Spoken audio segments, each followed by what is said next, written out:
क्या आप HMPV virus के विषय में जानते हैं, जो आजकल काफी तेजी से फैल रहा है? इसके लक्षण और इसके उपचार के विषय में आप लोग अगर जानना चाहते हैं तो इस वीडियो में हम आपको बताएंगे कि एचएमपीवी वायरस कैसे फैलता है, इसके मुख्य लक्षण क्या है और इस वायरस का इलाज कैसे किया जा सकता है। केवल 8 मिनट में हम आपको महत्वपूर्ण जानकारी प्रदान करेंगे जो आपके और आपके परिवार को सुरक्षित रखने में मदद करेगी। अगर आपको यह वीडियो पसंद आए तो आप इस चैनल को लाइक करें और अपने दोस्तों के साथ शेयर करें। वीडियो को आगे बढ़ने से पहले हम लोग इस वीडियो की रूपरेखा के विषय में जान लेते हैं। मेरा सबसे पहला टाइमलाइन रहेगा, एक नया वायरस हम लोगों के बीच सामने आया। मेरा दूसरा रहेगा सर्दी। ये जो एचएमपीवी वायरस है ये सर्दी जुकाम का एक प्रकार का भाई ही है। एचएमपीवी वायरस कैसे ट्रेवल करता है, एचएमपीवी वायरस का निदान क्या है, एचएमपीवी वायरस का उपचार यानी कि इसका हम लोग कैसे उपचार के विकल्प कौन कौन से हो सकते हैं, एचएमपीवी का टीका और उसके आगे हम लोग क्या कर सकते हैं, अपने और अपने परिवार की सुरक्षा हम लोग किस प्रकार कर सकते हैं, यही हम इस वीडियो में बात करेंगे। तो चलिए हम लोग वीडियो की स्टार्टिंग करते हैं। साल 2001 साइंटिस्ट ने एक नए वायरस का पता लगाया जो इसे एचएमपीवी वायरस उन्होंने नाम दिया। यह वायरस इंसानों के लिए नया नहीं है, यह कई दशकों से हमारी दुनिया में घूम रहा है। अक्सर हम इसे सर्दी समझ लेते हैं। अब चलते हैं 2001 से 25 साल आगे यानी कि 2025 में। एचएमपीवी का केस आज दुनिया में काफी तेजी से फैल रहा है। खासकर चीन में इस वायरस में उछाल देखने को मिला है, जिससे पूरी दुनिया में एक चिंता की लहर पैदा हो गई है। क्या यह कोई नई महामारी है जो कोरोना के बाद फैलने वाली है? जवाब है बिल्कुल नहीं। हालांकि यह चिंता की बात है, एचएमपीवी भी कोई नया खतरा नहीं है, यह एक मौसमी वायरस है। इसके केस आमतौर पर सर्दी और बसंत ऋतु में बढ़ते हैं। हालांकि हाल ही में हुए उछाल ने इस वायरस को समझने की जरूरत पर हमें जोर दिया है, जिसकी अक्सर अनदेखी की जाती है। एचएमपीवी यानी कि जो एचएमपीवी वायरस है वो एचपीवी नीमो वर्ड परिवार से ताल्लुक रखता है। इस परिवार में रेस्पिरेटरी सिस्टम असर दिखाता है और ये हमारे श्वसन तंत्र पर काफी ज्यादा अटैक करता है।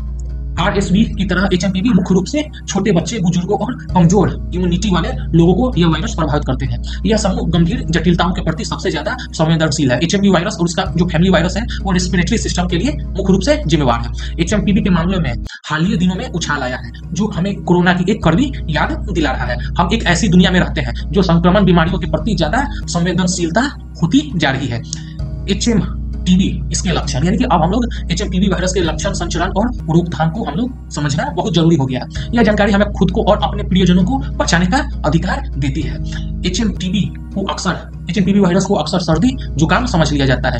इसके लक्षण हल्की सर्दी और फ्लू की तरह होती है। इसको हम लोग शुरुआत में हम लोग थोड़ी मुश्किल आती है पहचानने में। लोग इसे मामूली बीमारी समझकर नजरअंदाज कर देते हैं। इसके इलाज में देरी होती है और ये वायरस इसी देरी के चलते, हमारी अज्ञानता के चलते फैल जाता है। एचएमपीवी का सबसे आम लक्षण है हमें लगातार खांसी आते रहना। ये खांसी आमतौर पर सूखी खांसी होती है, लेकिन बीमारी अगर ये एचएमपीवी बढ़ते जाती है तो खांसी के साथ बलगम भी आना स्टार्ट हो जाता है। इसके दूसरे लक्षण है बुखार, नाक बंद और नाक बहना शामिल है। कुछ लोगों में यह लक्षण काफी ज्यादा गंभीर दिखाई देते हैं। इसमें सांस लेने में तकलीफ, घबराहट और सीने में दर्द शामिल है। शिशु और छोटे बच्चों में एचएमपीवी के जो वायरस है ना वो काफी ज्यादा बढ़ जाते हैं और ये निमोनिया के लक्षण ले लेते हैं। इन स्थिति में तुरंत हमें डॉक्टर से सलाह लेनी चाहिए। एचएमपीवी के लक्षण को अस्पष्ट प्रकृति इस बात पर जोर देती है कि अस्वस्थ महसूस होने पर हमें डॉक्टर से सलाह लेना जरूरी है। एक स्वस्थ सेवा पेशेवर बीमारी का सही निदान कर सकता है और उचित इलाज की सलाह दे सकता है जो डॉक्टर लोग ही कर सकते हैं। शुरुआती निदान और इसके प्रबंधन में जटिलता को रोका जा सकता है, खासकर ज्यादा खतरे वाले लोगों में। एचएमपीवी संक्रमित व्यक्ति की निकट संपर्क से आसानी से फैल जाती है। जब एचएमपीवी से संक्रमित व्यक्ति खांसता या छींकता है तो वो हवा में वायरस की छोटी छोटी बूंदों को छोड़ता है और ये बूंद 6 फीट तक जा सकता है। इन बूंदों को अंदर लेने से हम संक्रमित हो सकते हैं। वायरस दूषित सतहों के सीधे संपर्क से भी फैल सकता है। उदाहरण के लिए किसी संक्रमित व्यक्ति द्वारा छुए गए दरवाजे का हैंडल या खिलौनों को छूना, फिर अपने नाक या मुंह को छूना। एचएमपीवी बहुत संक्रामक बीमारी है। संक्रमित व्यक्ति बीमारी के पहले कुछ दिनों के दौरान सबसे ज्यादा संक्रमित होते हैं। हालांकि लक्षण दिखाई देने से पहले ही वे वायरस हमारे अंदर फैल सकते हैं। इसमें एचएमपीवी के प्रसार को नियंत्रित करना मुश्किल हो जाता है। एचएमपीवी संरचना यानी कि एचएमपीवी वायरस को रोकने के लिए एक बहुत आयामी दृष्टिकोण की आवश्यकता है। साधारण स्वच्छ प्रथाएं महत्वपूर्ण भूमिका निभाती है। साबुन और पानी से हमें हाथ को बार बार हाथ धोना चाहिए। अल्कोहल आधारित सैनिटाइजर का उपयोग करना हमारे लिए बहुत ही आवश्यक है। खांसते और छींकते समय मुंह और नाक पर टिश्यू पेपर या हमें ऐसे कोहनी से ढक लेना चाहिए जिससे हमारी सर्दी की बूंदें बाहर न फैल जाए। आगे अब हम लोग एचएमपीवी का इलाज के विषय में बात करेंगे। एचएमपीवी का निदान करना मुश्किल हो सकता है। इसके लक्षण असामान्य श्वसन संबंधी बीमारियां जैसे सर्दी और फ्लू की तरह होती है। इसलिए स्वास्थ्य सेवा पेशेवर यानी कि डॉक्टर की निदान की पुष्टि के लिए प्रयोगशाला परीक्षण पर हम लोग भरोसा कर सकते हैं। एचएमपीवी निदान के लिए स्वर्ण मानक का एक है पॉलीमरोज चेन रिएक्शन या पीसीआर परीक्षण। यह परीक्षण ना किया गले से एकत्रित किए जाते हैं, जैसे कि हम लोग कोरोना के समय दिए थे। नमूना में वायरस की आनुवंशिक सामग्री का पता लगता है। पीसीआर परीक्षण आधारित संवेदनशीलता और विशिष्ट होती है, जो सटीक परिणाम प्रदान करते हैं। कुछ मामलों में प्रयोगशाला परीक्षण जैसे वायरस कल्चर और एंटीजन परीक्षण का उपयोग किया जा सकता है। हालांकि ये परीक्षण पीसीआर की तुलना में कम संवेदनशील होते हैं और हमेशा वायरस का पता नहीं लगा पाते हैं। नैदानिक परीक्षण का चुनाव रोगों को लक्षण और चिकित्सा इतिहास और परीक्षण सुविधाएं की उपलब्धता जैसे कारकों पर निर्भर करता है। एचएमपीवी संक्रमण के प्रबंधन के लिए प्रारंभिक और सटीक निदान महत्वपूर्ण है। यह स्वास्थ्य सेवा पेशेवरों को उचित उपचार प्रदान करने और आगे प्रसार को रोकने के लिए संक्रमण नियंत्रण उपायों को लागू करने में मदद करता है। आजकल के समय में जो एचएमपीवी के लिए कोई विशिष्ट एंटीवायरल उपचार अभी मौजूद नहीं है। इसका मतलब है कि कोई भी दवा सीधे वायरस को लक्षित और मार नहीं सकती है। उपचार लक्षणों को कम करने और शरीर की प्राकृतिक प्रतिरक्षा प्रतिक्रिया का समर्थन करने में केंद्रित है। ठीक होने के लिए आराम बहुत जरूरी है। यह शरीर को ऊर्जा बचाने और संक्रमण से लड़ने का ध्यान केंद्रित करने की अनुमति देते हैं।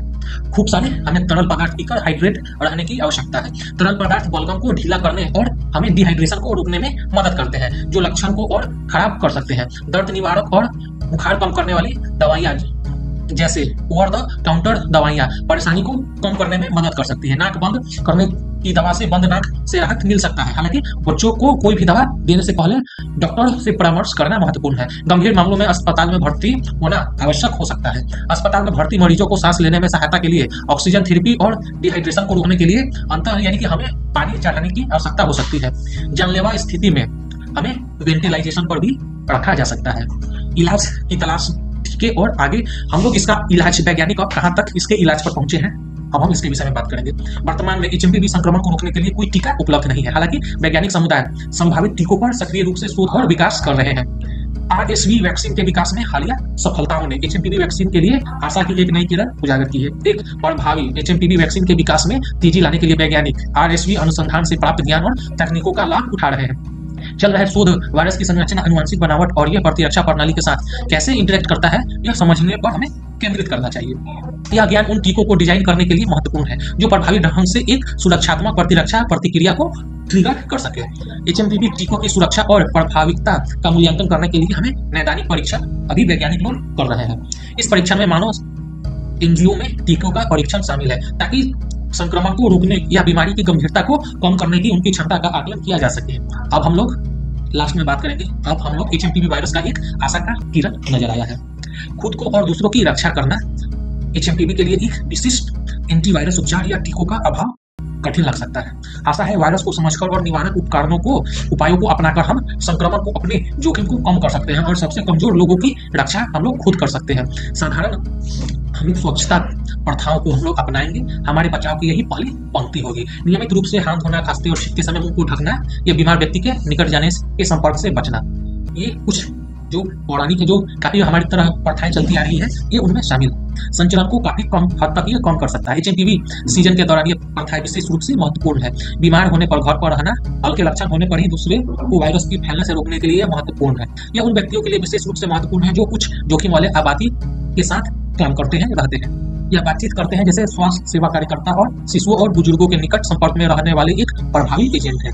टीबी वैक्सीन का विकास भविष्य के लिए एक बड़ा वादा है। तब तक एचएमपीवी के बारे में हमें जागरूकता बढ़ानी चाहिए, निवारक उपायों को बढ़ावा देना और चल रहे शोध का हमें समर्थन करना चाहिए। इस अक्सर हम देखिए श्वसन वायरस के प्रभाव को कम करने के लिए काफी महत्वपूर्ण है। दोस्तों, अगर आपको ये मेरी वीडियो पसंद आती है तो आप इस चैनल को सब्सक्राइब करें, दोस्तों के साथ शेयर करें और एक प्यार सा इस वीडियो पर कमेंट कर दें। तो मिलते हैं नेक्स्ट वीडियो में, तब तक जय हिंद, वंदे मातरम।